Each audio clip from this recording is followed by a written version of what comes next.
Hello மக்களே! எல்லாருக்கும் வணக்கம். எப்படி இருக்கீங்க? இன்னைக்கு நம்ம வீட்ல மீன் சமையலுங்க. காலையிலேயே என் மச்சான்ட்ட சொல்லி விட்டுட்டேன், மீன் வாங்கிட்டு வாங்க அப்படின்ட்டு. அவரு போய் அயல மீன் தான் வாங்கிட்டு வந்தாரு. ஏற்கனவே சொல்லி தானங்க அனுப்பிச்சேன், ரொம்ப மீன் வாங்காதீங்க, ஒரு 1/2 கிலோ, 1/4 கிலோ வாங்குங்க அப்படின்னு. 1/4 கிலோ கேட்டா குடுக்க மாட்டாங்கப்பா அப்படின்ட்டு 1/2 கிலோ எடுத்துட்டு வந்தாரு. அதுவே போதுமானதா இருந்ததுங்க. 4 மீன் குடுத்துட்டாங்க. ஏற்கனவே அவங்க கிளீன் பண்ணி தான் குடுத்தாங்க. இருந்தாலும் நம்ம கைப்பக்குவத்தில நம்மளும் கொஞ்சம் கிளீன் பண்ணணும் இல்லையா? அதையும் கிளீன் பண்ணியாச்சுங்க. இந்த மீன் கழுவுறதுக்கு நான் ரொம்ப நாளா யூஸ் பண்ணுறது எப்படின்னு பார்த்தீங்கன்னா, கல்லுப்பு, லெமன்.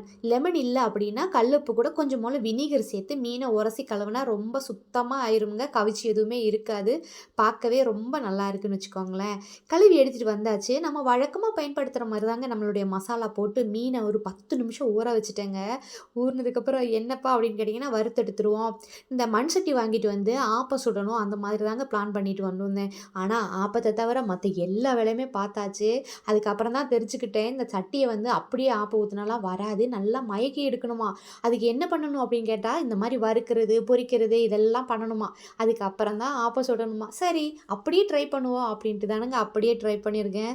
சும்மா சொல்லக்கூடாது. இது சட்டியில கொஞ்சம் கூட ஒட்டவே இல்லங்க. ரொம்ப சூப்பரா மீன் ஃப்ரை ஆயிருச்சு. இன்னைக்கு நம்ம வீட்ல இதானுங்க சமையல். மதியத்துக்கு சாதம், மோர் குழம்பு, அது கூட வந்துட்டு இந்த மீன் வறுவல், தட்டப்பயிறு கூட்டுங்க. ரொம்ப திருப்திகரமா இருந்துச்சு எங்களுக்கு சாப்பாடு. இன்றைய டே இப்படிதானுங்க போச்சு. மீண்டும் ஒரு வீடியோல சந்திக்கலாமா? எல்லா உறவுகளுக்கும் நன்றி, வணக்கம்.